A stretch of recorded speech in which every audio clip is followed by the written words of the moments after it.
बीच में वो सारा अपोजिशन वॉकआउट कर गया, क्या कहना है? जो गृह मंत्री जी ने जो तथ्य रखे और अपोजिशन का वॉकआउट। आप जानते हैं और देश जानता है, पहले कितने सेशन वॉश आउट किए इसी मुद्दे पे लिए, और इसे भी पहले चलने नहीं दिया, इस सेशन को भी।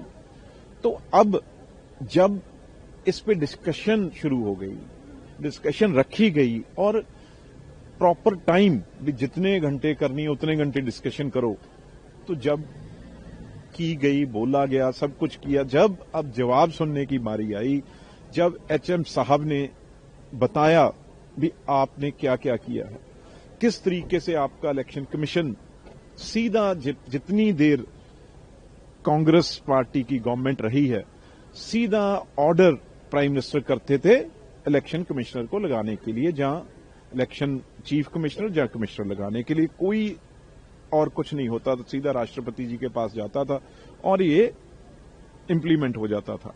उसके बाद दूसरी बात उन्होंने जब शुरू की, भाई किस तरीके से नेहरू जी ने, इंदिरा जी ने, और जब सोनिया जी की उन्होंने बात की भी किस तरीके से कोर्ट में केस चल रहा है, उसके बाद वो तिलमिला उठे, घबरा गए, क्योंकि किस तरीके से, आपको तो इतिहास सब जो पढ़ने वाले हैं वो जानते हैं, इंदिरा गांधी जी जब इलेक्शन हार भी गए थे और यहां पे आके पिटीशन हुई, उसको भी उन्होंने नहीं जो है माना और इमरजेंसी लगा दी। तो वो चीजें जब दसी भी, इलेक्शन चोरी तो आपने की है हमेशा, तो वोट चोरी करने के भी आपके ऊपर अभी पिटीशन केस चल रहा है सोनिया जी के ऊपर।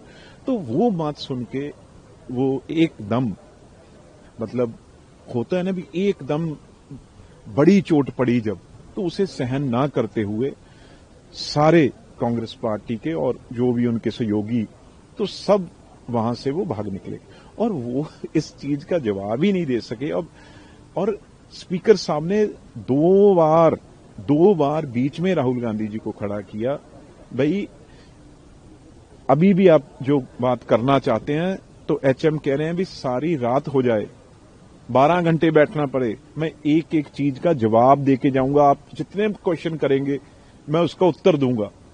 तो क्वेश्चन कहां करने थे, एक भी नहीं किया। स्पीच खत्म होने से पहले ही भाग गए, निकल गए, डर गए। अब ये आप अंदाजा लगा सकते हैं भी, जब सामने से एचएम कह रहा है भी मैं यहां बैठा हूं, आप प्रश्न कीजिए, जितनी देर आप संतुष्ट नहीं होंगे, जितने भी क्वेश्चन आएंगे मैं जवाब दूंगा, पर उन्होंने उस सब चीज को मैदान खाली, जैसे आदत है।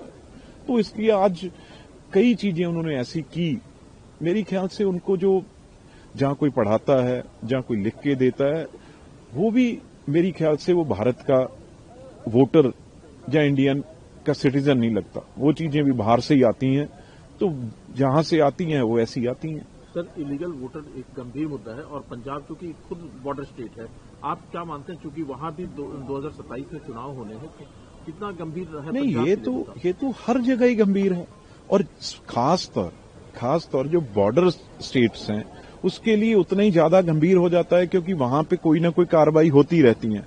एंटी देश के खिलाफ बहुत दुश्मन है जो कोशिश करते रहते हैं, जो बॉर्डर स्टेट है, तो उसमें तो ये बहुत जरूरी है।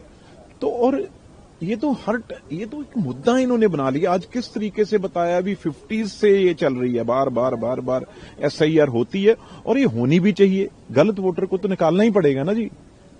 तो इसलिए ये इनके BLO कुछ नहीं करते, पार्टी के लीडर कुछ नहीं करते, तो अपनी जिम्मेवारी से ये भाग रहे हैं और इस बात का जवाब नहीं दे सके। इलेक्शन कमीशन पहली बार जब EVM इलेक्शन होने वाली शुरू हुई, तो वो किसने की? आप लेके आए, तो आपने इस पे इलेक्शन करवाई, जितनी देर आप जीतते रहे। अभी भी उन्होंने कहा है भी 30 इलेक्शन आप पिछले 14 से लेके 24 तक, आप फिर भी आप डिफरेंट स्टेट्स में अलग-अलग 30 इलेक्शनें जीते हैं, वो कम नहीं होती 30 इलेक्शनें। उसके बारे में बताओ फिर। तो इसका मतलब कोई जवाब नहीं, कोई तैयारी नहीं। बीजेपी जब हारती थी, बहुत जगह ऐसी इलेक्शनें, तो कितनी बार इलेक्शनें हारने के बाद आई है वो तो पावर में। तो इसलिए उन्होंने कभी ये मुद्दा नहीं उठाया। तो वीवीपैट क्या बात भी उन्होंने की है, अभी उससे भी कंपेयर होता है। 45 दिन की ये बात कर रहे थे, भी इलेक्शन कमीशन ने दिन ही उतने रखे हैं, उसी 45 दिन में ही आपने अपनी शिकायत दर्ज करनी है। और जहां भी आप करोगे, जिस कोर्ट में भी करोगे, वो कोर्ट एकदम उस पे वीडियोग्राफी पे वो हुक्म कर सकता है भी ये शिकायत आई है इसकी, तो ये जो वीडियो है, वीडियोग्राफी जो इस बूथ की हुई है, वो हमारे पास भेज दीजिए। तो हर जो उनकी शंका थी उसको अकेली को दूर किया गया। Thank you sir.